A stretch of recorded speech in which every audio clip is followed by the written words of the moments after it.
Well, as we are in the thick of the offseason of the NFL, we're getting ready for camp to start this fall, and we're just going to take a look at all 32 teams and just, break it down 2 teams a week and kind of delve in and say, what are the needs? What are the expectations? Are they positive? Are they negative? What's the difference now that we know the schedule, how that's going to break down, and what kind of fortunes we're looking at for these teams? And we're going to start at the ever hot NFC South with 2 gangbuster teams here with the Carolina Panthers and the New Orleans Saints. Absolutely. Which team do we want to start off with? We could do Saints. I think Okay. Saints are an interesting topic point. They kind of were a team that last season I didn't see where they could really up the ante, as they have a lot of veteran players, a lot of hefty contracts, and I just didn't know where they really improve. But then they went into the draft and had a really good draft that I thought was promising. I really enjoy the Oregon State, good old Beavers, Talesi Fuaga, the offensive tackle, which I think their offensive line was a huge issue last year. And then addressing that with their first round pick, I think was a great one. We had a lot of great offensive tackles in this draft, and Fuaga definitely is one of those top guys on the board. And then they got a falling cornerback in Kool-Aid McKinstry to add to that defense.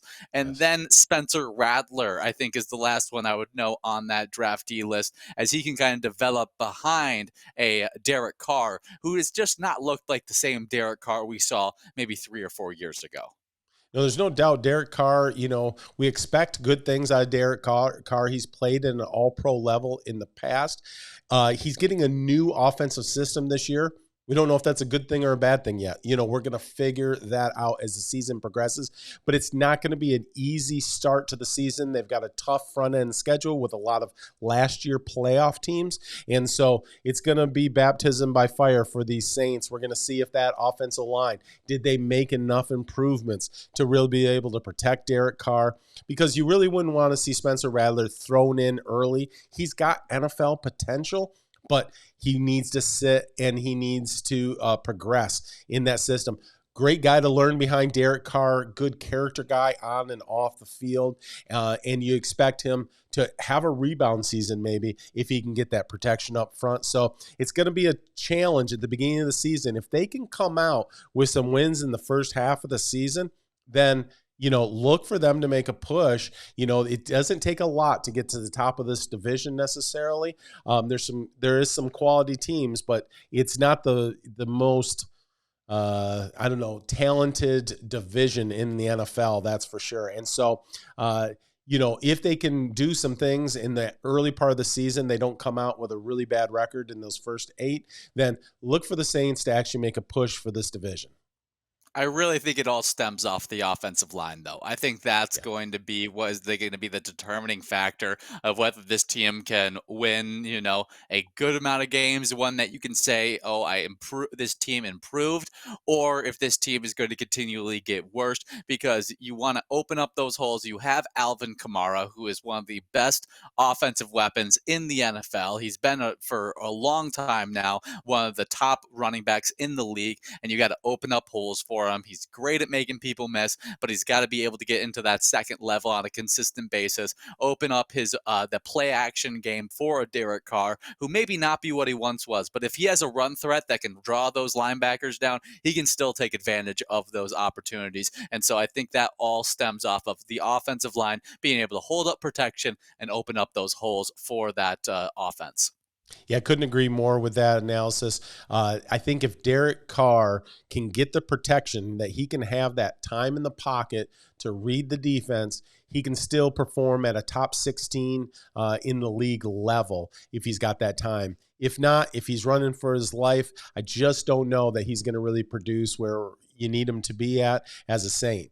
Now, looking, at the Panthers, we got a very different situation coming off of a really tough record. They got a brand new head coach, in the room. And so that head coach has been kind of an offensive wonder, right? He did good things in Seattle. Then he came to Tampa. We saw good things happen on the offensive side of the ball in Tampa as well. And now he gets his chance as a head coach in Carolina. And, because of that poor record, they get a friendly schedule, and they have the third easiest schedule in the NFL this year.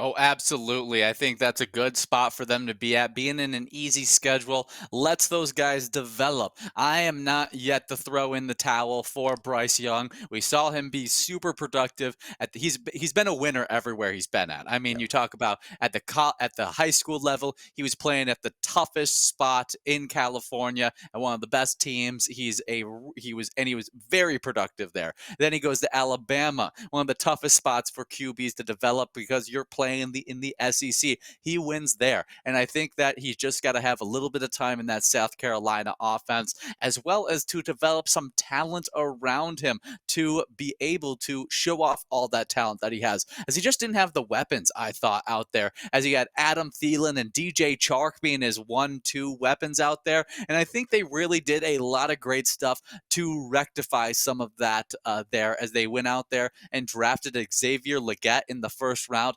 I wasn't the hugest Legette fan, but at 6'1", 225 pounds, running a sub 4.40, I think he's got all the attributes that you want. And if you can be an offense that can build him into a system, he's going to be able to help out your young quarterback, and they can develop together as a duo. And then probably my favorite pickup in the offense, which I think he's also going to be a great weapon in the pass game as well, is Jonathan Brooks, the running back out of Texas. I thought he was a really nice running back at the college game, and Texas just pumps out good running backs, it seems like, all the time. And I think Jonathan Brooks will be the next really nice Texas running back that comes into the NFL. He was personally one of my favorite running backs in this year's draft, and I think he's going to be able to develop nicely alongside that offense and give him a little bit of that drop down, let the quarterback just get it out quickly to your running back into the flats, and he can make something work with that.